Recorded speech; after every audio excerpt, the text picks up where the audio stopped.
पढ़, जैसा कि अपन पढ़ रहे हैं 9th क्लास के अंदर चैप्टर है वाई डेमोक्रेसी व्हाट डेमोक्रेसी। इसका मतलब लोकतंत्र क्या है और लोकतंत्र क्या है। आज अपन पढ़ेंगे इसी चैप्टर के अकॉर्डिंग एक टॉपिक है जिसका नाम है लोकतंत्र के खिलाफ तर्क। It means arguments against democracy.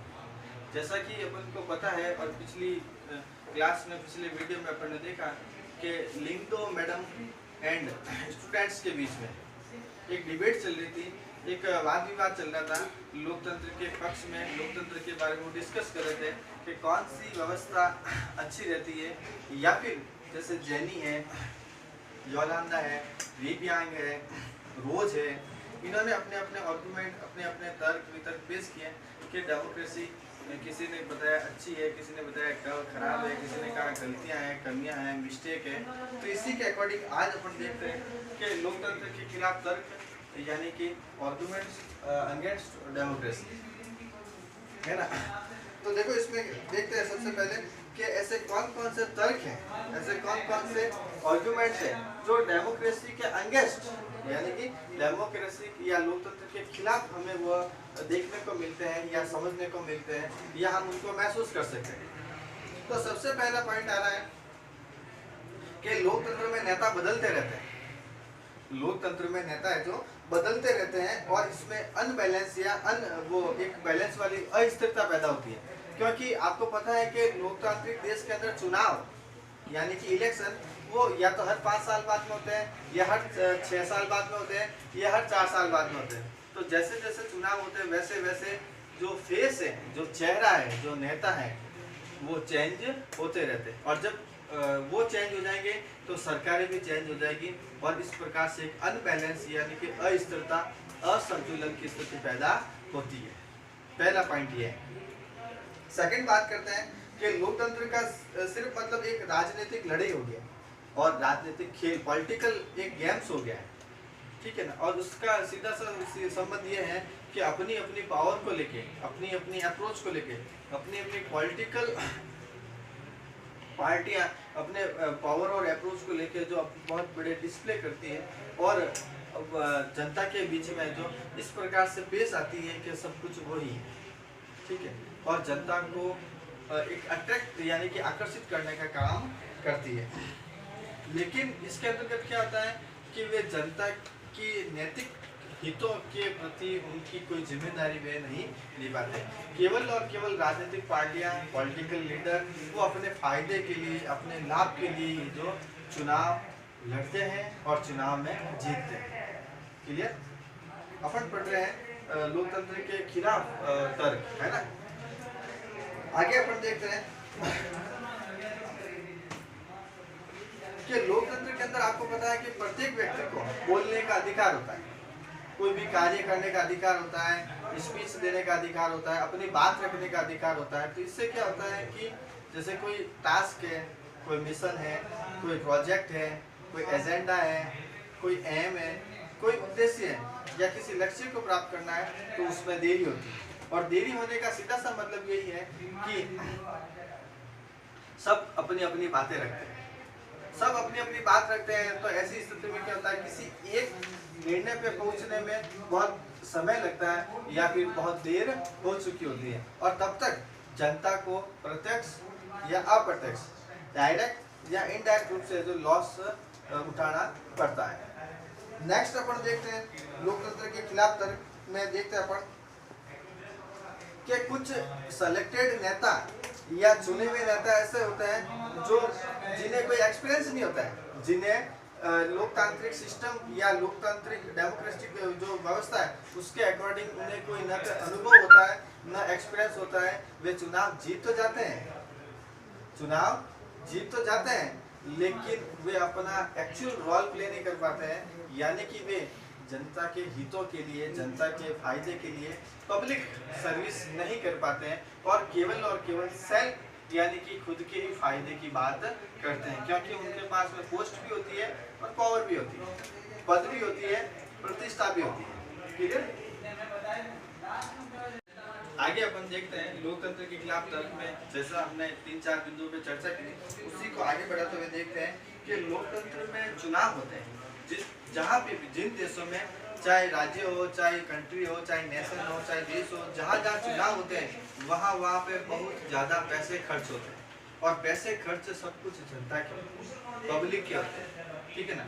Political पार्टियाँ अपनी अपनी अपनी अपने को डिस्प्ले करने के लिए, अपने को बहुत ज़्यादा ही एक डेकोरम के लिए वह अनाप शनाप पैसे बर्बाद करती है, और ये सारा पैसा है जो जनता का होता है, और ये पैसा सब ब्लैक मनी कह सकते हैं, भ्रष्टाचार के रूप में कह सकते हैं, करप्शन के रूप में कह सकते हैं, वहाँ तक पहुँचता है।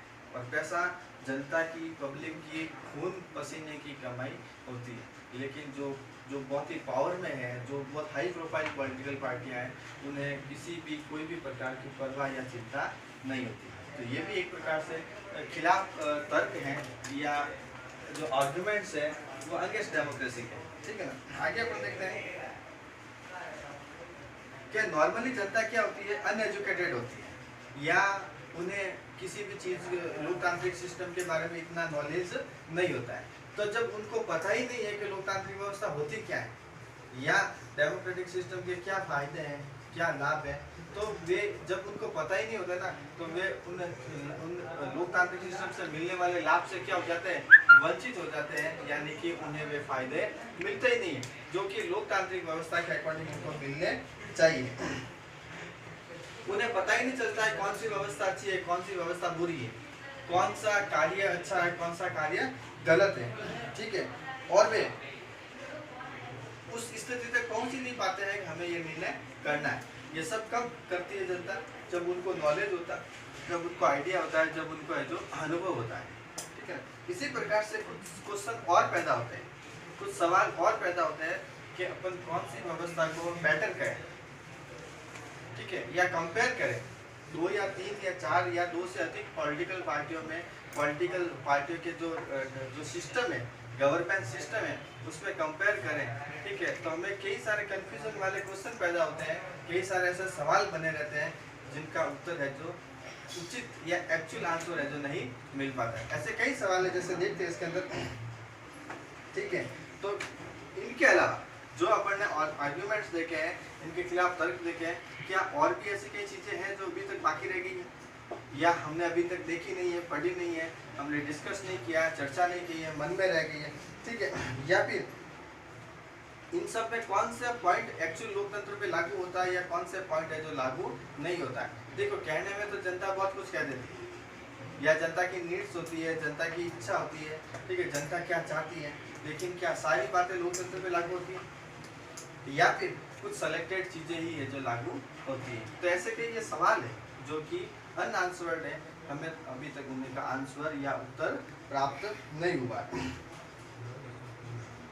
अच्छा, और अपन देख सकते हैं कि ऐसी कौन सी व्यवस्था है कि जिसमें सत्ता का दुरुपयोग नहीं होता है, यानी कि पावर में रहने वाली पॉलिटिकल पार्टी है वो है जो अपने स्टेप है, अपने डिसीजन है वो खुद के लिए नहीं लेती, ठीक है। हम किस व्यवस्था को कहेंगे ये बेटर है, ये नॉन बेटर है, ये उचित है, ये अनुचित है, ये राइट है या ये रॉन्ग है। इसी प्रकार से एक और क्वेश्चन आता है कि क्या हम इन सभी जो इतने क्वेश्चन देखे हैं तो कितने परसेंट, कितने प्रतिशत अपन सहमत है या सहमत नहीं। कि लोकतंत्र के खिलाफ कई सारे आर्ग्यूमेंट्स है, कई सारे तर्क है। इसी बात को आगे बढ़ाते हुए अपन देख रहे हैं कि लोकतांत्रिक जो व्यवस्था है इसके अंदर सभी समस्याओं का समाधान हो जाए, क्या ये पॉसिबल है? या फिर ऐसा कहते हैं कि भाई कोई जादू की छड़ी है, लोकतांत्रिक व्यवस्था जादू की छड़ी है जिसमें सारी समस्याओं का समाधान हो जाएगा, ये भी एक प्रकार से अपन 100% दावा नहीं कर सकते, ठीक है। दूसरी चीज इसमें बताई जा रही है कि लोकतंत्र होने से क्या गरीबी मिट जाएगी, जो पुअर्टी है वो क्या खत्म हो जाएगी, उसकी गारंटी कौन लेगा। तो ये भी एक प्रकार से क्वेश्चन खड़ा है कि भाई जिन जिन देशों में लोकतांत्रिक व्यवस्था है वहाँ पे अभी तक गरीबी खत्म क्यों नहीं हुई है, या फिर वहाँ पे सब लोग एवरेज या एवरेज से ऊपर क्यों नहीं है, ठीक है ना। आगे इसमें बताया गया है कि कई सारे लोकतांत्रिक देश क्या होते हैं कि वे केवल सेल्फ डिसीजन लेते हैं। सेल्फ डिसीजन का मतलब वे चुनाव में इलेक्टेड तो हो गए, अब वे न तो जनता की तरफ ध्यान देते हैं, न ही अदर समस्याओं की तरफ ध्यान देते हैं। वे जो भी डिसीजन लेते हैं, जो भी निर्णय लेते हैं, जो भी स्टेप उठाते हैं, जो भी एक्शन लेते हैं, वो सेल्फ लेते हैं। बस उनका खुद की ही मेंटेलिटी है जो काम करती है। इस लोकतांत्रिक व्यवस्था के अकॉर्डिंग अपन पढ़ते हैं, ठीक है। तो फिर अपन कैसे कह सकते हैं कि उनके द्वारा लिए गए सारे फैसले बेटर है, या उन्होंने जो भी निर्णय लिया है बिल्कुल अच्छा लिया है, या फिर जो भी इन्होंने डिसीजन लिया है, आदेश निकाला है, ऑर्डर दिया है, वो बिल्कुल बेटर है। कैसे कैसे लोकतांत्रिक व्यवस्था के अंदर कुछ ऐसे सवाल होते हैं जो हमेशा खड़े ही रहते हैं, है ना। आगे देखते हैं, पब्लिक भी कई बार गलतियां करती है। आप देखते हो मीडिया में, सोशल मीडिया में, प्रिंट मीडिया में, न्यूज़पेपर में, न्यूज़ चैनल में देखते हैं कई बार जनता है जो अवेयरनेस होती है लॉ के अगेंस्ट, वो ऐसे कोई स्टेप उठा देती है, ठीक है, क्राइम कर देती है, क्रिमिनल होती है, ठीक है।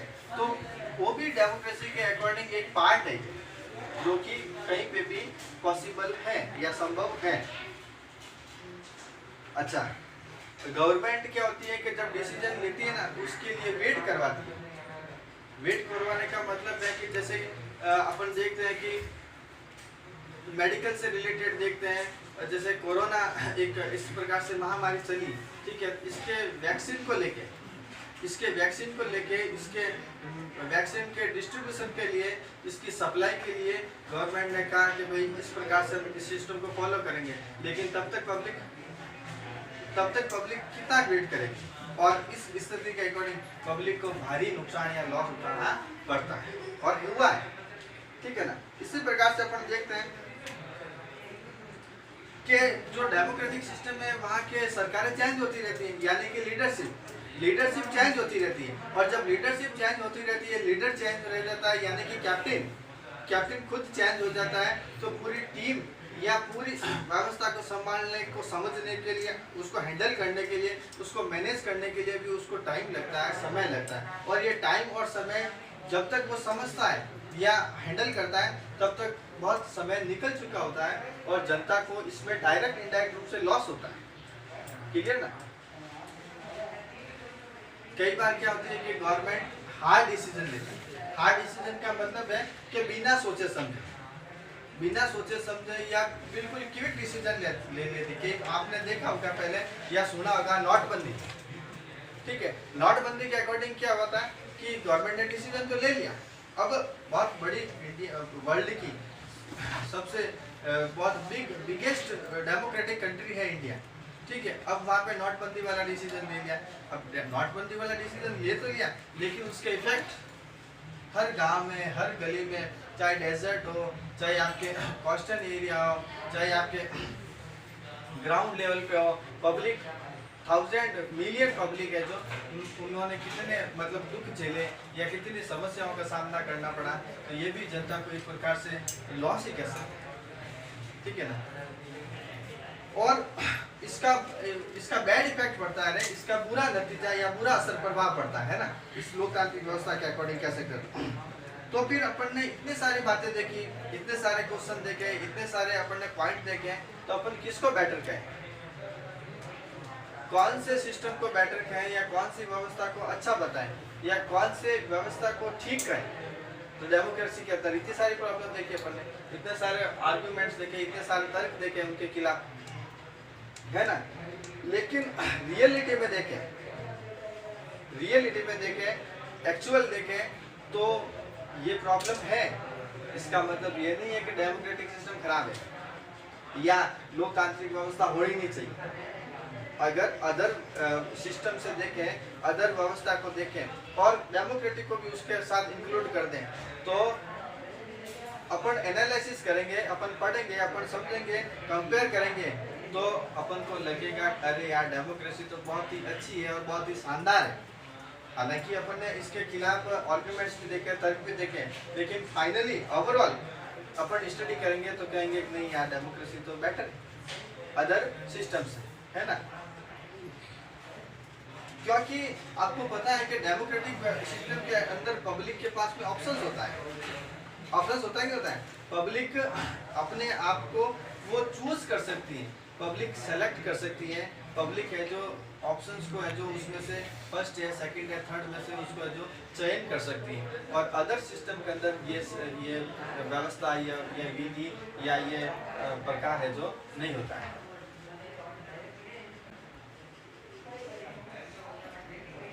सभी स्टूडेंट से रिक्वेस्ट है कि इस वीडियो को ज़्यादा से ज़्यादा लाइक करें, सब्सक्राइब करें और बेल आइकन को सेलेक्ट करें।